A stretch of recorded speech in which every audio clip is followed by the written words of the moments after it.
மீசை ராஜேந்திரன் தேமுதிகவில் இருந்து விலகல், விசுவாசத்திற்கு மதிப்பு இல்லை. பிரேமலதாவிற்கு திடீர் கடிதம், இதுதான் காரணமா? இது பற்றி ஜெம் தொலைக்காட்சி வழங்கும் சிறப்பு செய்தி தொகுப்பை தற்பொழுது பார்க்கலாம்.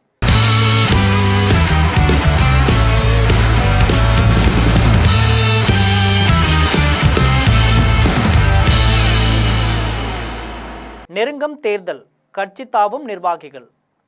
தமிழக சட்டமன்ற தேர்தல் நெருங்கி வரும் நிலையில் தேர்தல் பணிகள் சூடுபிடிச்சிருக்கு. இந்த சூழ்நிலையில் ஒவ்வொரு கட்சியிலிருந்தும் எதிர்க்கட்சிகளுக்கு பல்டி அடிக்கும் நிகழ்வானது அரங்கேறி வருது. இந்த நிலையில் தேமுதிகவின் முக்கிய முகங்களில் ஒருவராக இருந்த மீசை ராஜேந்திரன் திடீரென தேமுதிகவில் இருந்து விலகுவதாக அறிவிச்சிருக்கிறார்.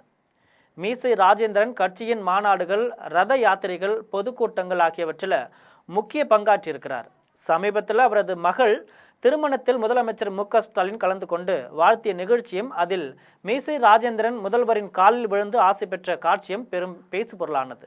தேமுதிகவில் இருந்து மீசை ராஜேந்திரன் விலகல். இந்த நிலையில தான் மீசை ராஜேந்திரன் வெளியிட்டுள்ள கடிதத்தில், நான் கேப்டன் மன்றத்தில் 31 ஆண்டு காலமும் தாங்கள் இயக்கத்தில் 21 வருடமும் பல்வேறு பதவி வகித்து பயணம் பண்ணினேன். 3 முறை சட்டமன்ற தேர்தலில் நின்றேன். தாங்கள் இயக்கத்திற்காக கடுமையாக உழைத்தேன். என் மேலே கட்சிக்காக பல்வேறு வழக்குகள் நிலுவையில் இருக்கு. இதையெல்லாம் கேப்டன் என்கிற ஒற்றை சொல்லுக்காக நான் ஏற்றுக்கொண்டேன். நான் வகித்த செய்தி தொடர்பாளர் பதவியிலிருந்து என்னை விடுவிக்கும்படியும் மற்றும் கட்சியிலிருந்து விடுவிக்கும்படியும் கேட்டுக்கொள்வதாக அந்த கடிதத்தில் குறிப்பிட்டிருக்கிறார். தேமுதிகவில் இருந்து விலகியது ஏன்? இதனிடையே மீசை ராஜேந்திரன் தேமுதிகவில் இருந்து விலகியதற்கு அவரது ஆதரவாளர்கள் பல்வேறு காரணங்களை கூறி வராங்க. முதல் காரணமாக கட்சியில் விசுவாசத்திற்கு மதிப்பில்லை எனவும், தேமுதிக சார்பாக அறிவிக்கப்பட்டுள்ள 10 வேட்பாளர்களில் 7 பேர் நாயுடு சமுதாயத்தை சேர்ந்தவர்களாகவும் 3 பேர் வன்னியர் சமுதாயத்தை சேர்ந்தவர்களுக்கு மட்டுமே வாய்ப்பு வழங்கப்பட்டுள்ளதாக கூறுகின்றனர்.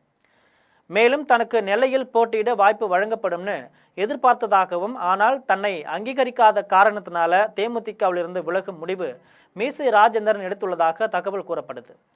மேலும் தேமுதிக சார்பாக அறிவிக்கப்பட்டுள்ள நட்சத்திர பேச்சாளர் பட்டியலில் மீசை ராஜேந்திரன் பெயர் இடம்பெறலன்னு கூறப்படுகிறது. இது போன்ற செய்திகளை தெரிந்து கொள்ள தொடர்ந்து ஜெம் தொலைக்காட்சியுடன் இணைந்திருங்கள். நன்றி, வணக்கம்.